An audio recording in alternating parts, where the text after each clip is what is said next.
আমি ভূপেন হাজৰিকাক অনুভৱ কৰাৰ সময় গীত পুনৰবাৰ শুনাৰ সময় আৰু ভূপেন হাজৰিকাক আমি আসলতে প্ৰতিদিনেই উদযাপন কৰোঁ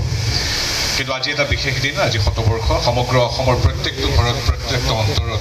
প্ৰত্যেকটো অনুষ্ঠানত আজি আয়োজিত হৈছে ভূপেন্দ্ৰ শতবাৰ্ষিকী আৰু এই চেগতে মই অসমৰ মাননীয় মুখ্যমন্ত্ৰী ডক্টৰ হিমন্ত বিশ্ব শৰ্মা দেৱক ধন্যবাদ জনাইছোঁ অসমৰ অন্য প্ৰান্তৰ লগতে আমাৰ নতুন দিল্লীস্থ এই অসম হাউচতো এই অনুষ্ঠান পাতিবলৈ তেখেতে নিজা সিদ্ধান্ত গ্ৰহণ কৰাৰ বাবে তেখেতক আমি ধন্যবাদ জনাইছোঁ আৰু বিপুল দাই খুব সুন্দৰভাৱে কথাখিনি কৈ গ'ল আৰু এইখিনিতে আমাৰ যিসকলৰ ইয়াত সমবেত হৈছে আজি আমাৰ সন্মানীয় সৰ্বানন্দ সোণোৱালদেৱৰ বাসগৃহতো দিল্লী বিশ্ববিদ্যালয়ৰ বহুকেইগৰাকী ছাত্ৰ ছাত্ৰী আৰু আমাৰ ইয়াৰ ভূপেন হাজৰিকা অনুৰাগীসকলে তেখেতক বিশেষভাৱে স্মৰণ কৰিব যিসকলে অনুষ্ঠানত অংশগ্ৰহণ কৰিব বিচাৰে আমাৰ সৈতে আগতীয়াকৈ যোগাযোগ কৰিলে আন এটা খুব মনোজ্ঞ অনুষ্ঠানত আমি ভাগ ল'ম সন্ধিয়া 7 বজাৰ পিছতেই সন্মানীয় সৰ্বানন্দ সোণোৱালদেৱৰ বাসগৃহৰ চৌহদত যি কি নহওক ভূপেন হাজৰিকা দেৱ তেখেতৰ বিষয়ে আমি কি ক'ম আশৈশৱ যিটো কণ্ঠ যি গীত যি দেশপ্ৰেম আমি আশৈশৱ আমৃত্যু অন্তৰাত্মাত প্ৰথিত কৰি কঢ়িয়াই লৈ ফুৰোঁ সেয়ে হ'ল আমাৰ ভূপেন হাজৰিকা আমাৰ এক সত্তা এটা নিৰৱচ্ছিন্ন গান যিটো গান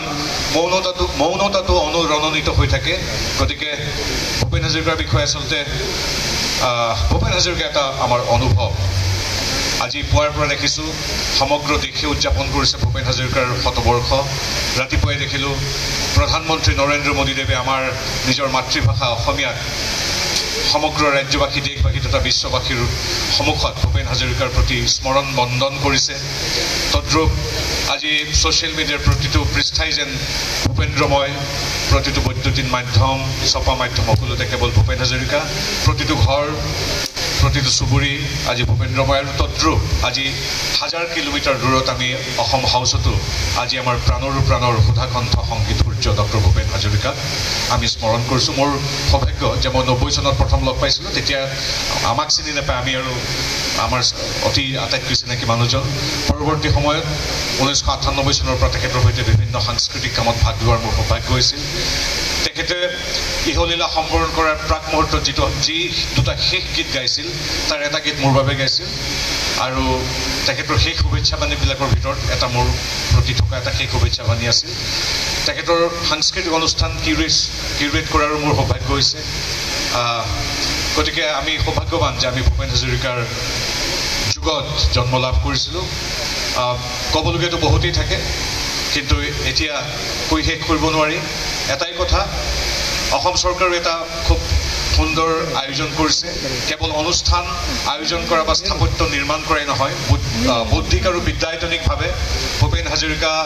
এই কৰ্মৰাজি সৃষ্টিৰাজি যাতে বিশ্বজনীন হয় বৌদ্ধিক আৰু বিদ্যায়তনিক শৈক্ষিক ক্ষেত্ৰতো যাতে ভূপেন হাজৰিকা দেৱৰ কথা চৰ্চিত হয় গৱেষণা হয় তাৰ বাবে আন এক অন্যতম পদক্ষেপ লৈছে যিদৰে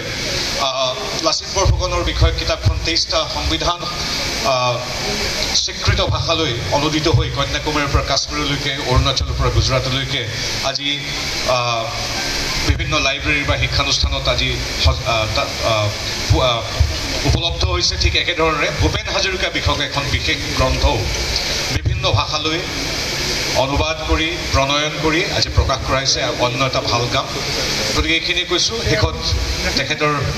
এটা গায়ক নহয় গীতৰ প্ৰযোজক আছিলোঁ যিটো কলি আমি সকলোৱে জানো সেইটোৰে তেখেতলৈ মই স্মৰণ বন্দন কৰিছোঁ অন্তৰতম শ্ৰদ্ধা ভকতিৰে ভূপেন হাজৰিকা দেৱক আমি সকলোৱে এই নতুন দিল্লী দেশৰ ৰাজধানীৰ পৰাও আমি তেখেতক স্মৰণ কৰিছোঁ শ্ৰদ্ধা জনাইছোঁ কৃতজ্ঞ অসমীয়া হিচাপে কৃতজ্ঞ ভাৰতীয় হিচাপে তেখেতক আমি পুনৰবাৰ প্ৰণিপাত জনাইছোঁ মোৰ গান হওক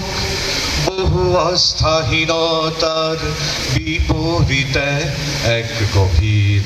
আস্থাৰ গান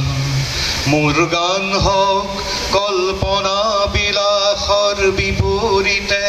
এক সত্য প্ৰশস্তিৰ গান মোৰ গান হওক বহু আস্থাহীনতাৰ বিপৰীতে এক গভীৰ আস্থাৰ গান। ভূপেন হাজৰিকাৰ যিদৰে গানৰ প্ৰতি অসমৰ প্ৰতি অসমীয়াৰ প্ৰতি আস্থা আছিল, সেই আস্থা ভূপেন হাজৰিকাৰ সৃষ্টিৰ প্ৰতি সমগ্ৰ অসমীয়া জাতিয়ে আমৃত্যু প্ৰতিজন অসমীয়াই কঢ়িয়াই লৈ ফুৰিব। সেই সংকল্পৰে পুনৰবাৰ সুধাকণ্ঠক শ্ৰদ্ধা জনাই আপোনালোক সমবেত সকলোকে